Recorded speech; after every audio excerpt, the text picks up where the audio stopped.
can see as soon as you come into an orchard like this that there are plenty of butterflies and little mammals. You get dormice, hares, barn owls, all sorts of biodiversity in traditional orchards that you wouldn't get in sprayed orchards.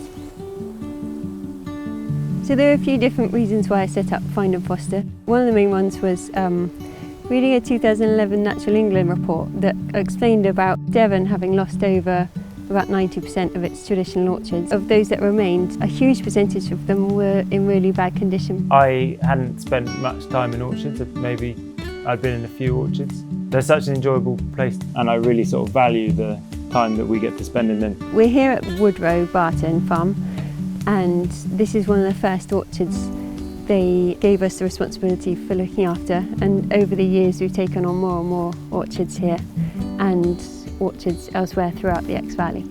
Traditional orchards, they're a really good gene pool for different apple varieties, as the main sort of commercial fruit is only really a handful of varieties, whereas the orchards we use is hundreds of different varieties. The mission of Find and Foster is to reveal the potential of traditional orchards in Devon to produce really exceptional fine cider, something that can be viewed as an alternative to wine, and to safeguard the future of traditional orchards.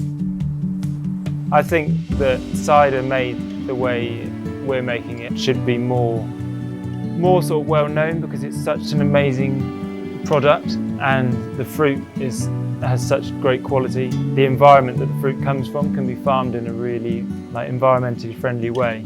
So orchards like these require minimal intervention. We don't need to irrigate them because these big old trees have deep roots that can access the water they need. And instead of mowing, we use a flock of Shropshire sheep who are a tree-friendly breed. And there's no need to spray any chemicals whatsoever, because when there's this much biodiversity, it all keeps itself in balance.